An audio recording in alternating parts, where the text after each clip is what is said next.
The next morning, the heavy palace doors creaked open as the three wives were led into the king's grand throne room. King Obi sat high on his elevated throne, his royal red agbada flowing like river silk over the armrests. He was in a jubilant mood, his laughter booming through the halls as he sipped from a calabash filled with fresh palm wine. The royal drummers played softly in the background while his chiefs sat nearby, basking in the king's rare cheer. But the moment his eyes landed on the three women standing silently at the center of the room, the laughter died in his throat. His brows furrowed and his jaw tightened. "What do you want?" he barked, irritation already seeping into his tone. Ezra, the boldest of the three, stepped forward while the others, Mariam and Maya, stood slightly behind her, their faces pale with anxiety and fear. "My king," Ezra began, her voice trembling with a mixture of fear and resolve. "We have come with a message, one that we did not seek ourselves, but was brought to us by the gods." King Obi leaned forward. "And what did you find out?" he asked, his tone sharp as the edge of a hunter's blade. Ezra drew a long, shaky breath, her eyes downcast. "The native doctor. He said that you, my king, cannot father a child." A sudden hush fell over the hall. It was as if the palace itself held its breath. Even the drums stopped. The king's hand tightened around his calabash until it cracked slightly. Slowly, he stood to his feet, his large frame trembling with rage. "What did you just say?" he thundered, his voice echoing like a coming storm. "You stand before me and dare to speak such madness. You insult me with your lies and question my strength as a man. Do you take me for a fool?" Ezra dropped to her knees. "My king, please. We mean no harm. We only speak what the gods revealed to us." The native doctor said, "Someone else in the palace is responsible for Lady Victoria's pregnancy." A muscle twitched in King Obi's jaw. "So now you accuse my beloved Victoria of adultery," he roared. "You claim she has defiled my royal bed and planted another man's seed in my house?" He paced back and forth, his fists clenched, fury clouding his face. "You're all just bitter," he spat. "Jealous because I no longer look at you, because my eyes have found favor in another. So now you scheme to bring her down with poisonous lies." Ezra lifted her hands, her voice rising with desperation. "My king, we speak only what the oracle showed us. We have no other motive." But the king's fury was beyond reason. "Enough," he bellowed. "I will not hear another word of this nonsense. For daring to question my wife's honor and tarnish her name, I banish the three of you from this kingdom. Never return." Gasps rang out from the courtiers. Miriam's knees buckled. Maya clutched her arm. Ezra cried out, "Please, my king, mercy." But King Obi raised his hand. "Guards, take them away." Within seconds, the palace guards stormed forward and seized the women. They were dragged, kicking and weeping out of the royal court. As they stumbled past the palace gates, Miriam hissed bitterly, "We should have kept our mouths shut." Maya's eyes were filled with tears. "Now look at us, homeless, disgraced, all because of that deceitful girl." Ezra wiped her face with the back of her hand. "This is not over," she whispered coldly. "Victoria may have won today, but the gods will not let her go unpunished." Meanwhile, inside the palace, Victoria reclined in her chamber, her lips curled in a victorious smile. Her enemies had been vanquished once again. Days passed, and the palace returned to its usual rhythm. One bright afternoon, the halls buzzed with activity. Servants bustled with trays of egusi soup, suya skewers, and jugs of palm wine. Laughter echoed in the corridors, and the smell of roasted plantains hung in the air. King Obi lounged in his royal chamber, enjoying the cool breeze. From the open windows, when a group of guards entered and bowed deeply. "My king," one of them said, "the great native doctor has arrived. He says it is urgent." King Obi frowned. He had not summoned the native doctor. "Let him in," he said. The guards parted, and the native doctor stepped in. His face was grim, his long red robe whispering against the marble floor. He neither bowed nor smiled. He went straight to the king. "My king," the man began solemnly, "I bring a truth that must be heard." King Obi straightened in his seat. "Speak." The native doctor inhaled deeply. "The gods have shown me. You, my king, cannot father a child. The child in Victoria's womb is not yours." The words sliced through the room like a sharp machete. Silence fell again. The king's face darkened like a sky before a storm. But instead of denial, a strange expression came over him. "I know," he said quietly. The native doctor blinked. You knew." The king stood up slowly, his voice low and heavy. "Yes, I've known for years. I sought the best healers in secret, traveled far into the eastern hills. They all said the same thing. But I am a king. No one must know. My people must never suspect that I cannot give them an heir." The native doctor looked stunned. "Then what shall I do, my king?" The king stepped closer, his eyes narrowing. "You will say nothing. Not to your wife, not to your children, not to the wind or the moon. This secret dies with you." He clapped his hands. A servant entered, struggling under the weight of a sack of gold. The bag thudded onto the floor, its contents spilling across the tiles in a glittering heap. "Take this," the king ordered. "Live in comfort till the end of your days.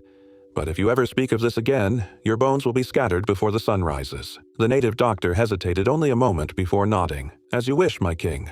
Without another word, he gathered the gold and quietly left. But what the king did not know was that behind the long velvet curtain near the window, Victoria had been listening the entire time. She had wandered past the chamber and paused when she heard raised voices. Her curiosity had drawn her to hide. Her heart pounded in her chest, her breath shallow. The king had known all along.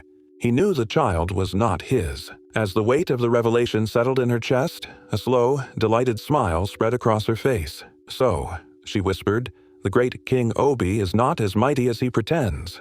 Now I hold the biggest secret in the kingdom." With renewed purpose, she adjusted her jewel and quietly slipped away, a dangerous plan already blooming in her mind. That night, sleep refused to visit her. She tossed and turned, her thoughts alive with the power she now held. When the palace fell silent, she rose, threw a shawl over her shoulders and slipped into the night like a whisper. She crept through the corridors, moving like a shadow toward the training grounds, where she knew Jacob would be. And sure enough, he was there, bathed in moonlight, sharpening his sword. His dark skin glistened with sweat, his muscles tense. She stepped out of the shadows. "Still working hard at this hour?" she said playfully. Jacob turned, startled, then softened. But worry soon clouded his expression. "Victoria, you shouldn't be here. If anyone sees us," she stepped closer, pressing her hand against his chest. "Relax, my love.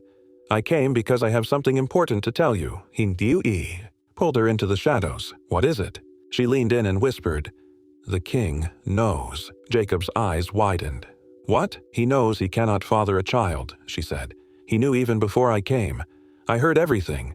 He even bribed the native doctor to keep silent." Jacob's face turned pale. "Victoria, this is dangerous. If he knows, he will kill me." Victoria chuckled softly. "No, my love. This is good news. It means we are free. The child is already accepted. We don't need to be afraid." Jacob grabbed her hands, panic creeping into his voice. "You don't understand. The king is not a fool. He might pretend, but he will act. He will keep the baby, yes, but he will kill me. We must run before it's too late." Victoria pulled her hands away. "Run? Why would I run when I'm about to become the most powerful woman in this land?" Jacob's voice hardened. "What about after the child is born? What if he no longer needs you?" Victoria lifted her chin proudly. "Let him try. Do you forget who I am? I am the daughter of a mighty king. My father's name strikes fear across kingdoms." Jacob stared at her, torn between love and fear. He knew now, this was not just a game. This was war. Obi is nothing but a rat, Jacob muttered, sighing deeply as he rubbed his weary forehead. "Victoria, the power you hold is dangerous. The moment you gave birth to a child who was never truly the king's heir, you unknowingly declared war. You became a threat to his throne, to his pride. Do you not see it? If Obi ever begins to suspect that this child is not his, he will not rest until he uncovers the truth. And when he does," Jacob paused, his voice dropping, "we are both doomed." Victoria said nothing at first. Instead, she smiled, not out of joy but out of bold defiance. The night was quiet, but the danger around them, it was louder than ever. 2 days passed. Victoria became a ghost to King Obi. She no longer entered his chambers. No sweet smiles, no soft touches, not even a fake laugh to feed his ego. She kept to her royal quarters like a true queen mother, resting on velvet cushions and eating golden grapes from a golden bowl. Her body may have been inside the palace, but her mind and spirit belonged elsewhere, with Jacob and their unborn child. But peace in the palace was as short-lived as the dry season wind. That evening, The large bronze doors of her chamber flew open with a thunderous bang. King Obi stormed in like a raging storm. His robe flared behind him, his face red with fury. "Victoria," he barked, his voice deep and ice-cold. "You no longer come to my chambers. You no longer touch me, or even look at me. What is the meaning of this disrespect?" Victoria didn't even flinch. She remained seated, picking grapes lazily from her bowl. "My king," she said coolly, "I carry your child.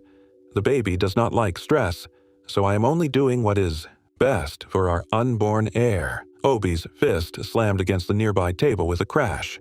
His eyes blazed with rage. "Do you take me for a fool?" he growled. "I know what you did." Victoria's hand paused mid-air. For a split second her calm mask cracked, but just as quickly she recovered.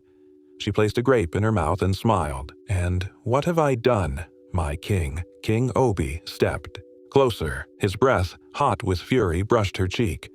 "You slept with one of my servants," he hissed.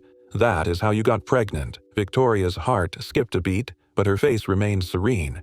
She arched an eyebrow, her tone mocking. "Is that what you think? That I, your favorite wife, would defile myself with a mere palace guard?" Obi let out a dark, humorless laugh. "I do not think, I know. And now I want his name.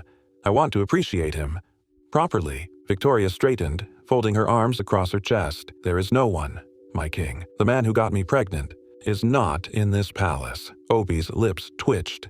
His voice deepened. "Do not lie to me, Victoria. You think you are clever, but I am cleverer.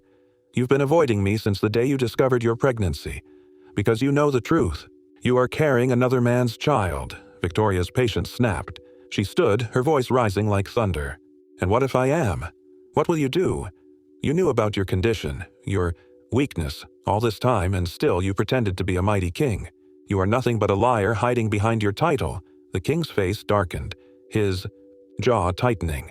He took a slow, dangerous step forward, his voice dropping to a whisper. "You should be grateful I married you." Victoria burst into laughter, a loud, mocking sound that echoed through the walls. "Grateful? For marrying an impotent, pathetic man like you? You should be the one thanking me for hiding your shame from the entire kingdom." King Obi's smile twisted into something wicked. His voice oozed menace. "Go and ask about me, Victoria. Do you really think you can challenge me? If you ever breathe a word of this to anyone, I will silence you. Forever." Her breath caught in her throat. "You dare not touch me," she said, her voice trembling slightly for the first time. "My father is powerful. You are a rat in his presence." Obi's eyes burned. "You think your father can save you, little cheat? The only reason you are still breathing is because of the child you carry. Once you give birth, you become worthless to me. I will drag you from this palace and throw you into the streets like a piece of trash." Victoria's fury erupted. "Try me, you weakling of a king. You should be begging me on your knees for protecting your dignity. Instead, you threaten me? You disgrace of a man." Obi's hands twitched, itching to strike her, but he stopped himself. "My eyes are on you," he warned. "I will find your lover, and when I do, you will never see him again. Your days in this palace are numbered." Victoria smiled sweetly. "We shall see, Your Highness." That evening, tension gripped the palace like a noose. The guards stood in formation before the grand throne room, their swords at the ready, their faces as still as stone. King Obi sat on his massive ivory throne, his face a mask of rage and suspicion. "Listen carefully," he began, his voice booming. "From this moment, Victoria is not to leave this palace. No one is. My eyes are on all of you." He stood slowly, pacing. "One of you has betrayed me. I don't yet know who, but I will find out, and when I do, there shall be no mercy." A cold breeze swept through the room. Then Obi's eyes locked on one man, Jacob. He leaned forward, a cruel smile curling on his lips. "Jacob," he said, his voice syrupy with suspicion. You are the most handsome of my guards. Women look at you differently. I've seen how they admire you. And I've seen how Victoria looks at you." Jacob's heart thudded in his chest, but he bowed, his face blank. "My king, I am only your loyal servant." Obi chuckled darkly. "Good, because if I ever find out otherwise, you will not live to tell the story." Jacob bowed again, even as sweat collected on his back. The king turned to the others. "No one leaves the palace without my permission. Victoria must be watched at all times. She carries my heir. Nothing must happen to her." The guards pounded their chests in unison. "Yes, my king." As they marched out, Jacob's legs felt like lead. The king suspected him. He could feel it in his bones. He had to act. Tonight, later. That night, with the palace cloaked in silence, Jacob slipped into Victoria's chamber. She sat by the window, staring at the moon. "I've been waiting for you," she whispered, smiling softly. "We must go," Jacob said urgently. "Tonight, the king is watching. He suspects me. If we stay any longer—" Victoria nodded calmly and walked to a small wooden chest. She pulled out a tiny bottle and held it up. "This is a sleeping potion. The palace cook, already bribed, will mix it into the guards' dinner tonight. Once they eat, they'll fall into a deep sleep." Jacob blinked. "You are incredible," she smiled. "I know." She sent a secret message through her maid to the cook. That night, as the guards gathered to eat, none of them noticed the faint smell of herbs in the stew. Within minutes, their eyelids drooped, their speech slurred. One by one, they collapsed into a deep, unnatural sleep.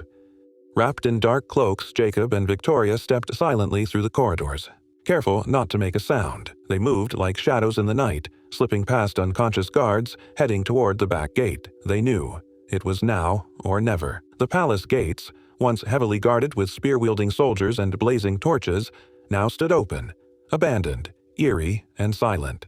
It was as if the gods themselves had turned their backs on King Obi. Victoria and Jacob ran like spirits possessed, their bare feet pounding the earth, breath sharp in their throats, the chill of dawn slicing through their clothes.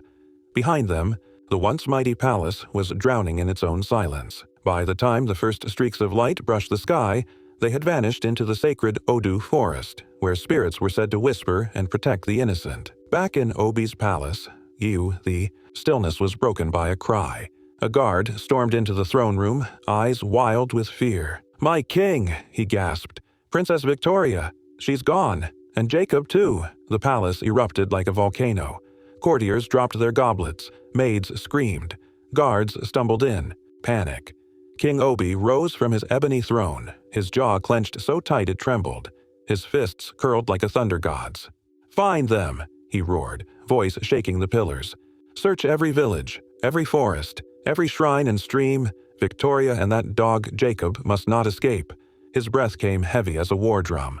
He turned to his commanders, his voice now icy with venom. "I will not only destroy Victoria and Jacob, I will declare war on Victoria's father, that old fool King Levi. He raised a disobedient daughter, now he will pay. I'll turn his kingdom into ash. His people will weep. His name will be forgotten." The room went cold. Everyone knew when. Obi made such a vow, the gods themselves trembled. Far away in the kingdom of Iagun, tension cracked the air like lightning. Inside the marble halls of King Levi's palace, the council of elders and warriors gathered. Victoria stood before her father, shame darkening her once radiant face. Her royal robes were torn, her eyes heavy. King Levi's voice thundered, "Victoria, look at what you have brought upon yourself, upon this kingdom. I warned you about that man. I told you that love without wisdom is poison, but you were blinded by beauty, by fantasy." She lowered her head. "Father, forgive me. I was foolish. I should have listened." The king scoffed bitterly. "And now Obi will bring his wrath upon us. He does not forgive. He is wicked. You have endangered your blood and your people." Victoria lifted her head, her voice trembling but firm. "Father, this is not the time for blame. War is coming. We must prepare, or all will be lost." The king sighed, his old heart weary. He turned to his warriors. "Send word to my generals. Gather the fiercest men. We must defend Iagun." Itiur. Warriors bowed and dispersed like shadows. Then Jacob stepped forward, eyes fierce as fire. "My king, do not fear. I will defeat Obi." Laughter filled the hall. King Levi chuckled bitterly. "You? A palace guard? Do you know the blood Obi has spilled? The kingdoms he has crushed?" But Jacob stood still, unwavering. "I'm not just a guard. There is something I have hidden, a truth buried in pain.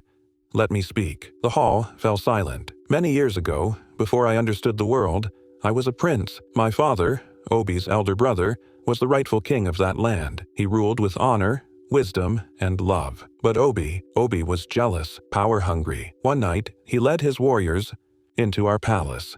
He murdered my father in cold blood, slaughtered my mother, wiped out our bloodline. Gasps filled the room. Victoria's eyes widened, her breath caught. I was just a baby. Obi didn't want to spill a child's blood himself, so he ordered his men to throw me into the cursed Odu forest, where demons were said to feed on lost souls. But fate intervened. The gods sent me a savior, an old herbalist woman who found me, named me Jacob, and raised me as her own. She was a healer, a fighter, a teacher. She taught me the ways of the forest, the power of plants, and the skills of war. And before she died, Jacob said, eyes glistening, she told me, "Your blood is royal, my son. One day, you must return. You must reclaim your throne." King Levi leaned forward. "So, all this time, you've been hiding in the forest?" "Yes, my king. Training, waiting. And when I knew I was ready, I entered your palace, humble, unnoticed, as a guard. But fate had other plans. I met Victoria. And I knew love." Victoria's heart raced. She saw now the depth of the man. She loved, not just a protector, but a prince, a warrior of destiny. King Levi studied Jacob closely. Then he rose, walked over, and placed his hand on the young man's shoulder. "You are brave. The gods have written this battle before your birth. It is time.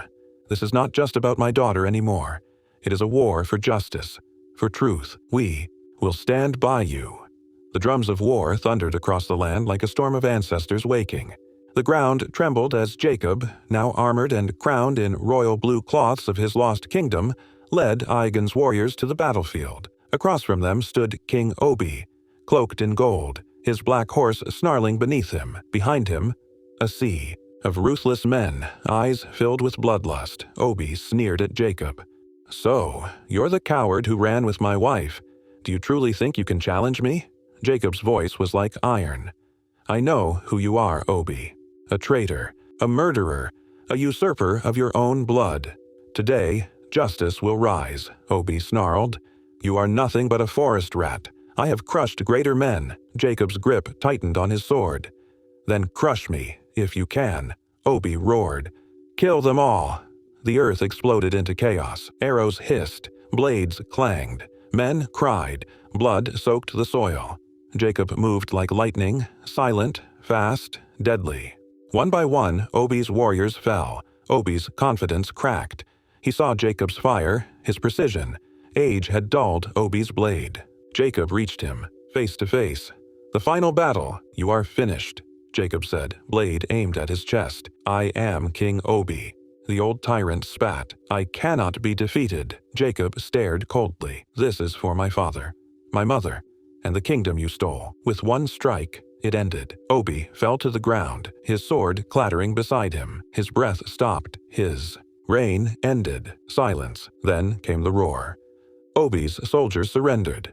The war was over. The people rejoiced. Drums of celebration replaced the drums of war. Jacob returned to the palace, now a hero. He was crowned King Jacob, rightful ruler. The land healed. Soon after, Victoria gave birth to a healthy baby boy. His cries echoed in joy, not sorrow. A new prince was born. Jacob cradled his son, looked at Victoria and whispered, "After all we've endured, we are finally free." She smiled through happy tears. "And this, my love, is just the beginning." From that day, the kingdom knew peace. Jacob ruled with justice and love.